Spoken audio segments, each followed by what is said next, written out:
Hey, What's going on? we're back. We are here, and we're here with. Do you prefer Andrew or Andy? Andy's fine. Andy Cool. Miller. Now you are the owner of Guys. I am, yes. Hell yeah! And you're from Kansas City, you said, right? Yeah, I grew up in Overland Park. Oh, sweet. Okay, That's so our born and second raised. Yeah, guest today. that is awesome. So yeah, let's just so people at home know, how did you kind of get involved? Because you're also describe like the brands you're involved with and the kind of the whole thing you do.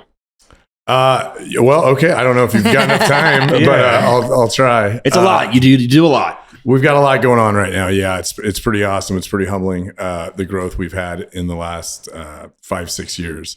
But the main part of the story is I'm third generation at a Kansas City, Kansas company called Spanish Gardens Foods. Yeah. My grandfather started it,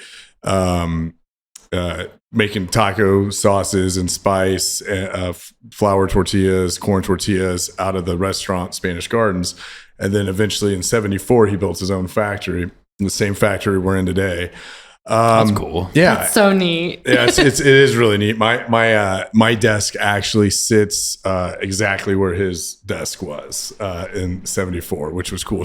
And the reason why I say it like that is because we've had some renovations and stuff. But, Yeah. but I made sure that his office was my office, or vice versa, I guess. Yeah, exactly. There's got to That's be super some cool. cosmic good juju to like keep everything going. I certainly hope so. Yeah. You're checking all your boxes just in case. Yeah.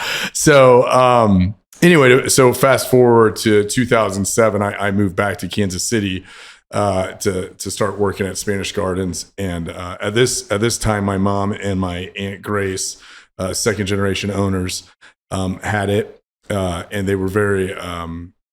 I don't really like the word, but the best way to describe it was complacent. Like they were happy with what was going on. Their ambition over decades of running it had kind of faded, and they just got into a rhythm of making X amount of stuff and selling it to X amount of customers and clocking out in the afternoon. Right? Yeah, they got to a point where they were comfortable with it. Yeah. It became a lifestyle company for them, and I can't fault that at all. It awarded me a very good childhood, right? And it Big part of my childhood on taco night, by the way. Yeah. Growing up in Kansas City. I had no idea about this. I Yeah. literally bought your sauce 2 days ago for white people taco night. Yeah. Oh, yeah. No, for sure. The gringos love our sauce. It's good stuff. It No is doubt the about it. perfect Yeah. taco sauce. It is. No, I certainly think so. Yeah.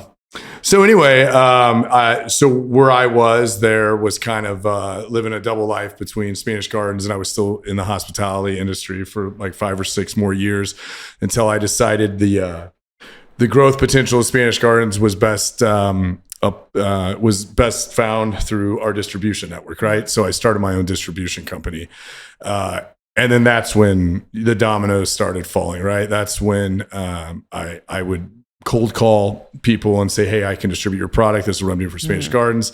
One of those cold calls was Guys Snacks, a brand that I grew up with. Same. Absolutely. Loved. The party snack mix. Yeah, the tasty mix. Yeah, The It's tasty delicious. mix. Yeah. So it was really.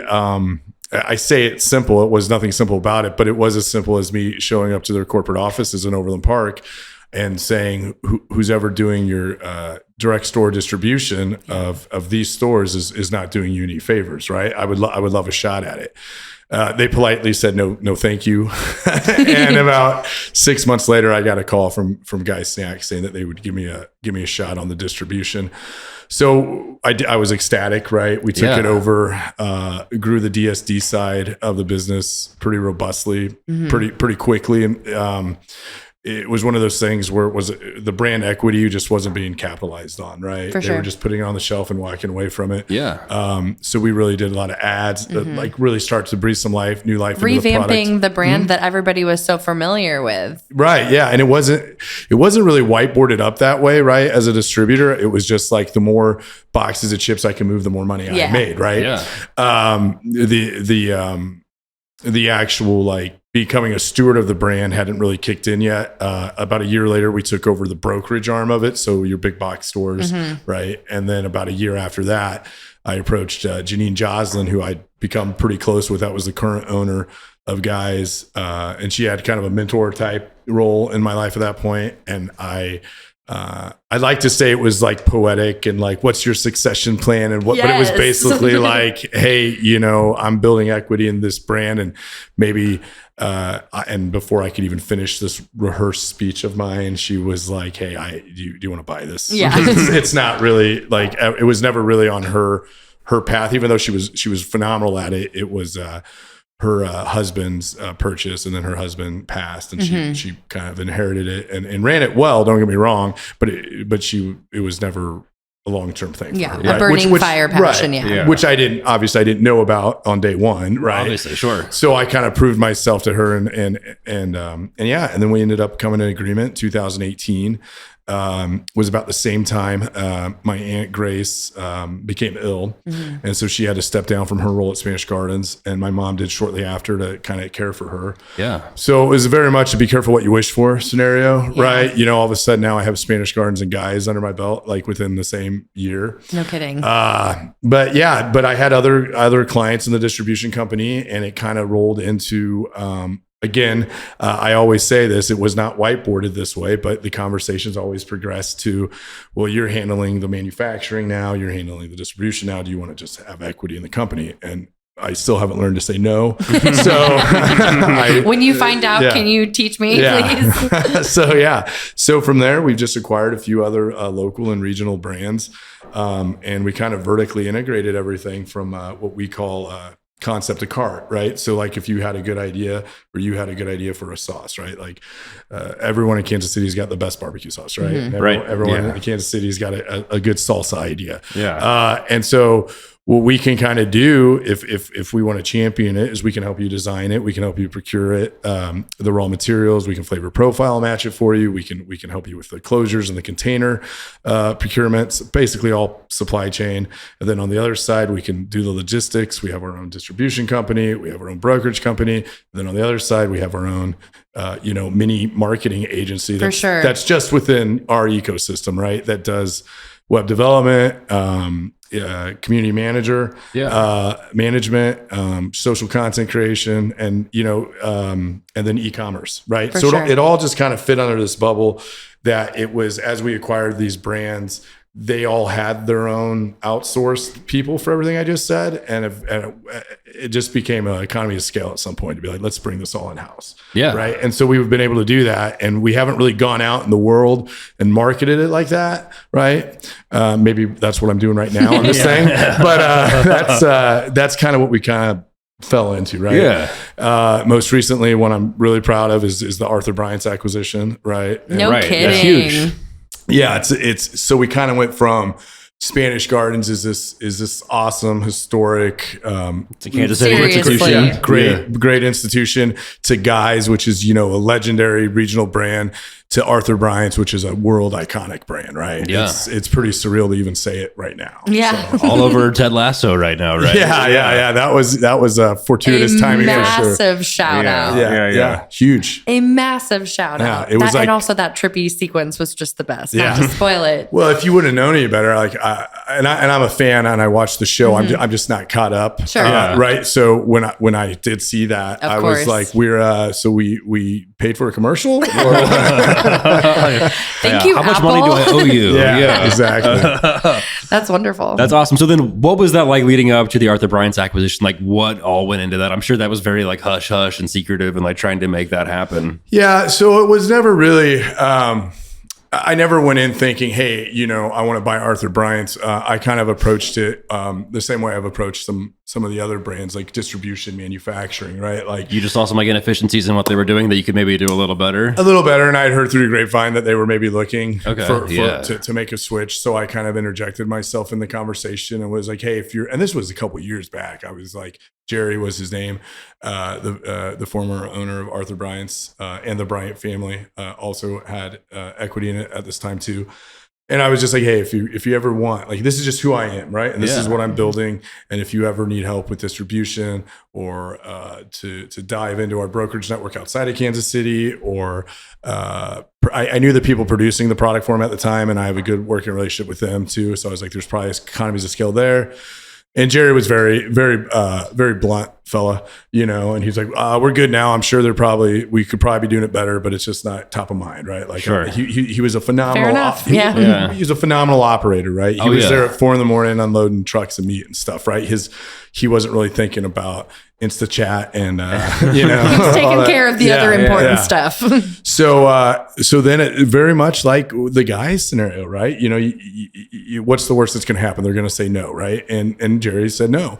And then about 8 months later, he called me up, and was like, hey, I'm kind of interested in having a more robust conversation. I said, great. And then he said, or would you just be interested in buying it?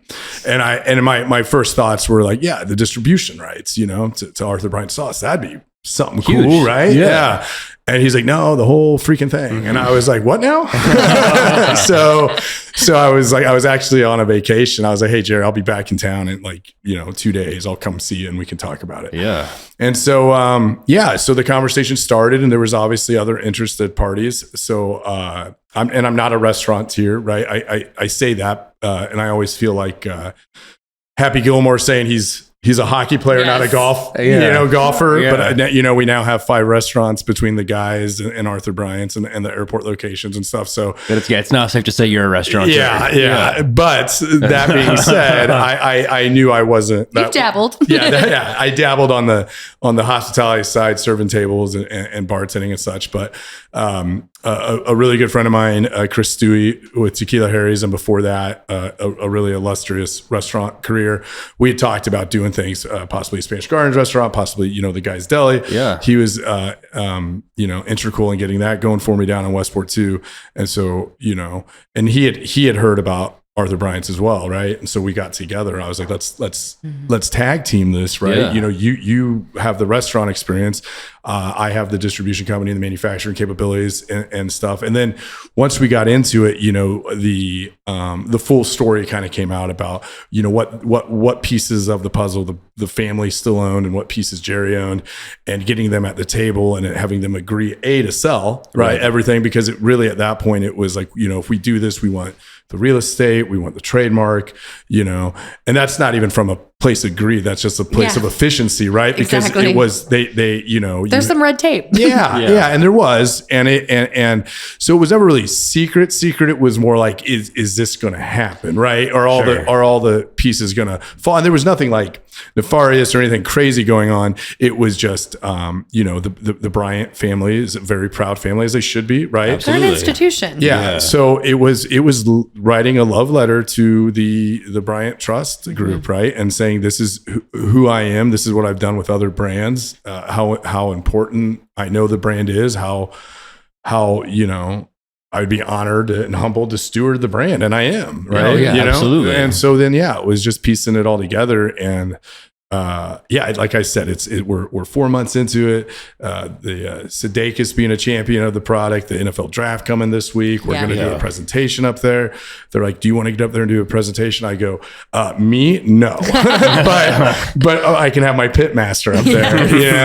And it's a cool time for Kansas City for sure. Right. We all know the new airport. To be part of that was awesome. To be part of the draft is awesome.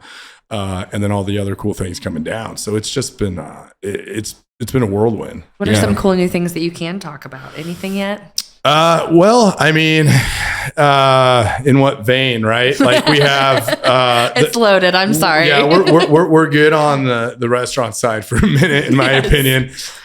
We have the Una Familia Tequila, which is awesome, and we're 17 months on that, and it's been a humbling response in Kansas City for sure. The way they've embraced it, we're in 8 states now with that product, which is cool. Great. Yeah. So it's and growing. So that's cool. And real quick on that. So one of the other brands that we acquired was Silva's Foods in Kansas City, which are my uncles, right? So when my grandfather passed, the family kind of divided and did their own thing. 12 sides of that story, right? But when I took over Spanish Gardens, we started doing the distribution for Silva's, and then eventually acquired the Silva's brand, and I put that under the umbrella name of Una Familia, one family. Yes. In case your Spanish is a little off, like one family brought back together. And I had always kind of wanted a tequila company. Not kind of, I did, but I was always in my head, it was under the Spanish Gardens flag, right? With like the Bloody Mary mix and maybe margarita mix, etc. No kidding. Just like it makes sense. Yeah, right. But then, the Una Familia is just a cooler name, right? Yeah. And so I was like, surely that's not available, right, in the copyright world. But I might not have been the first one to think of it, but I was the first one to copyright it. Right? Yeah. So Perfect. that's ours. But yeah, during all that, the partnership we just did with guys, and we've done a lot of collaborations, right? We've done one with Joe's KC, which was funny too, because when they found out about Arthur Bryant's, he texted me like, "Really, you're getting in the barbecue business now?" I was like, "Listen, man, it wasn't backing away with your hands slowly." Yeah, you wouldn't have said no either. Yeah, I would never. I would still have a very, very great relationship with Joe's KC, and great product, great people. And Kansas City just seems to love Kansas City. So that is absolutely right. And I say it all the time. I'm like, Kansas City loves Kansas City. They do.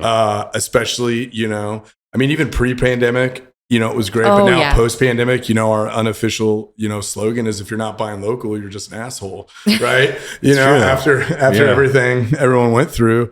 A lot of like institutions and places that people really, really cared about didn't make it through. And I think people take that as an opportunity to really embrace the places that they love and support the people that work there, and view going out as something different than just a quick thing. It's more of like a genuine interaction, which embraces like the Midwest hospitality aspect of it. And one positive thing from the pandemic still is a lot of places you can still get your Una Familia tequila margaritas to go. For sure. That was awesome. It's still awesome to see.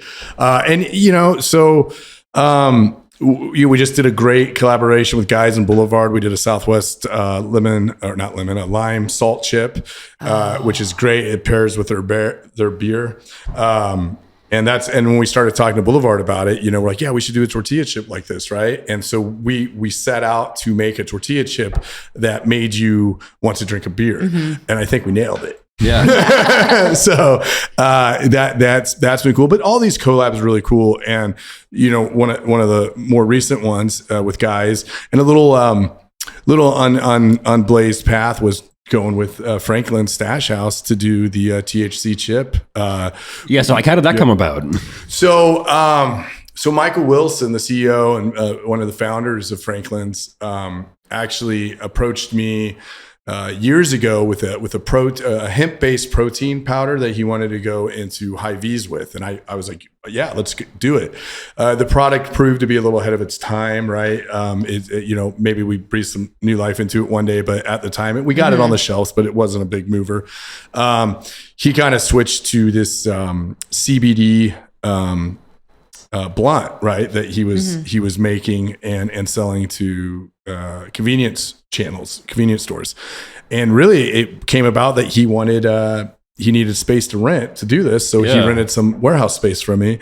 And unbeknownst to him, that I had applied for a cultivation and extraction license with an investor team, and we didn't get it via Missouri. And then unbeknownst to me, he had worked with Greenlight and was part of the team that got awarded all their licenses. And I was like, man, I wish I would have known you 6 months ago, right? And then we just started talking about all the future of cannabis, the future of once rec hits.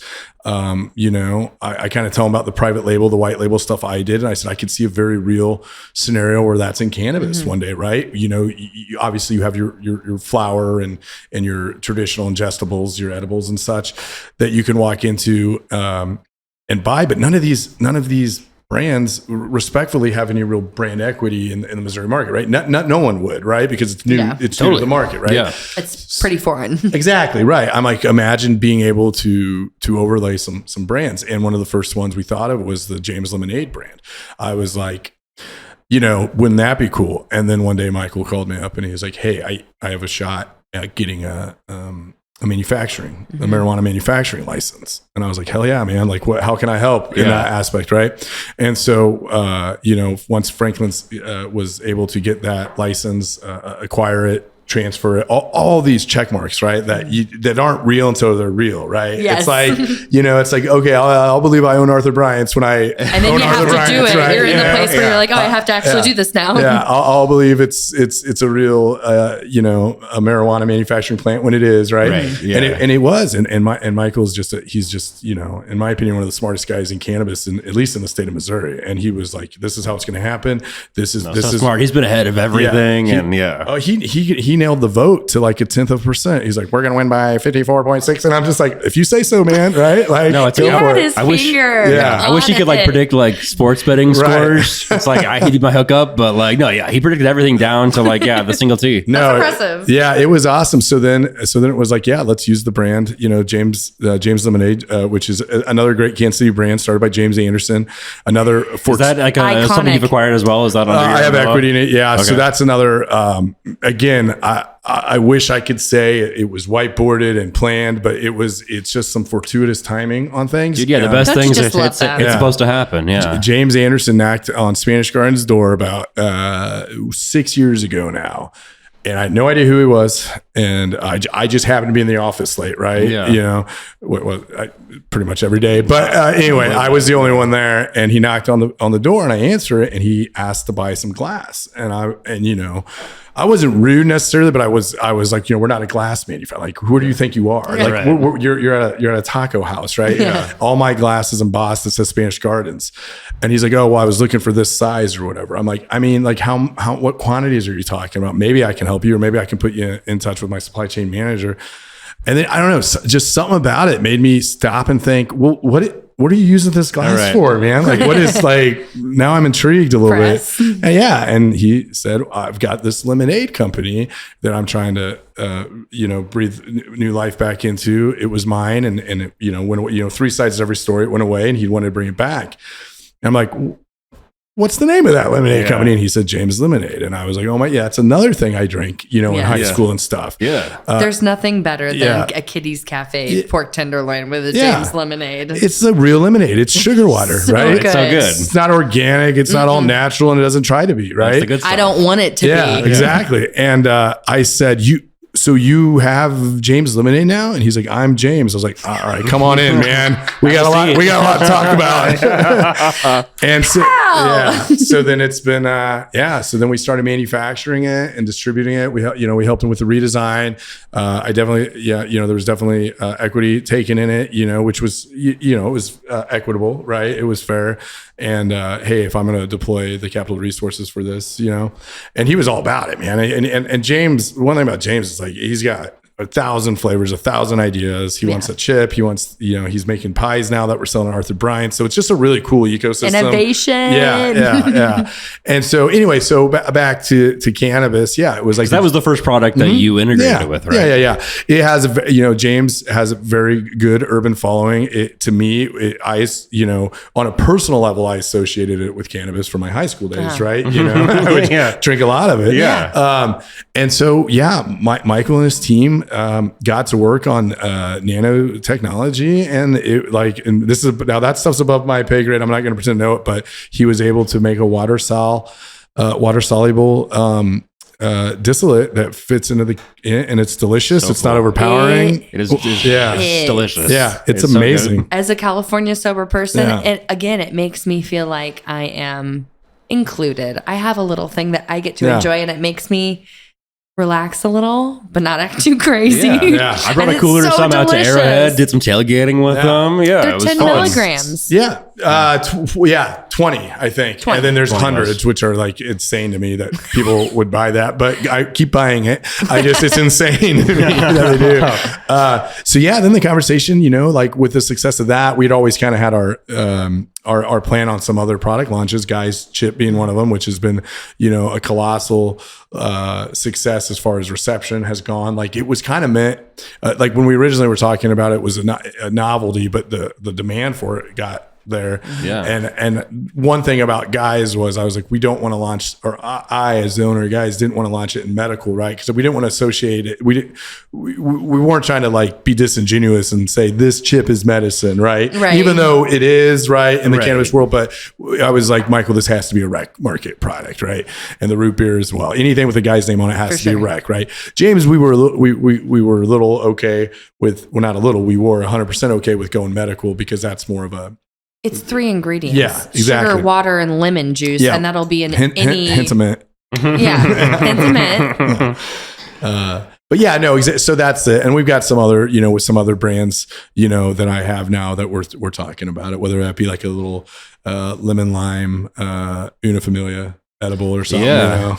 There's lots of ideas. Spanish Gardens taco sauce, maybe. Yeah. So actually that goes back to my earlier point. Sorry, is like when we first started talking about it, I was like, I envision a world to where when rec marijuana hits Missouri and hopefully eventually one day federally, right, that there are in fact little marketplaces where you can buy your taco sauce or your spaghetti sauce or your where you can buy it infused, right? Again, will it be a needle mover for the industry as a whole? I don't know, right? But what it does is it twofolds for me. One, it champions something I believe in, which is the legalization of cannabis, and two, it's brand awareness to to some people that might not have ever tried my brand before. Totally. Yeah. It's championing like local business. And dude, to me, that's the most brilliant thing about it, which is like, it may not make you any money, but other people in other markets might do this too. But it's incorporating local brands into cannabis, which no one else is doing. Right. And that's so smart because it's like everyone already has these relationships with Guys, with James Lemonade. So it's like, they already know that they like it and they're on board. So it's like, they want it. Yeah. And it gives, like I said, and that was what was so crucial about partnering with Franklin's, right? It's because that Michael and his team understand the importance of brand equity and the importance of quality, right? Totally. And I'm not saying that there's not others out there in Missouri that wouldn't treat it the same, but for me, that one made the most sense because it's like, if you're associating your name, and that's the whole thing. Like, and I can talk about world domination all day, right? But that's even the same thing with like the tequila. Like when we found our distillation partner in Mexico, it had to be the best. It couldn't be anything but the best, because if you're going to drink that and associate it with my other brands, will that stop you from buying Spanish 100%. Gardens taco sauce one day? I don't know, and I don't want to find out, right? So, we'll have to have you come back sometime then to talk more about stuff. But right now, when and where can people find the Guys root beer and the Guys chips at stores? Is it available now? No, the THC, no. Guys chips, yes. The THC infused, no. The dispensaries, 420 was the first day we could take orders. Oh, sweet. And so Michael's getting all that. So we're ready to go. Packaging, everything's there. Formulation was done, again, by Franklin's incredible team. And then, so as soon as the dispensaries, call your local dispensary. As soon as they start ordering, you can start buying it. And then like what website, social media, where can people check out all the brands and everything? FranklinStashHouse.com is where you would find it for the THC, and from there there's links. But other than that, I mean, if for non-THC products, we all, JamesLemonade.com, SpanishGardensFoods.com, GuysSnacks.com, SilvasFoods.com, MamaSocorros.com, MariaReyes.com, UnaFamiliaTequila.com. I think I nailed most of them. I had two chews earlier, and my tummy's a grumbling. Andy, thank you so much for coming here, dude. We appreciate you, buddy. Thank you so much. Yeah, thank you. We appreciate you. Thanks for having me. Everyone have a great day. Thanks, guys. Bye.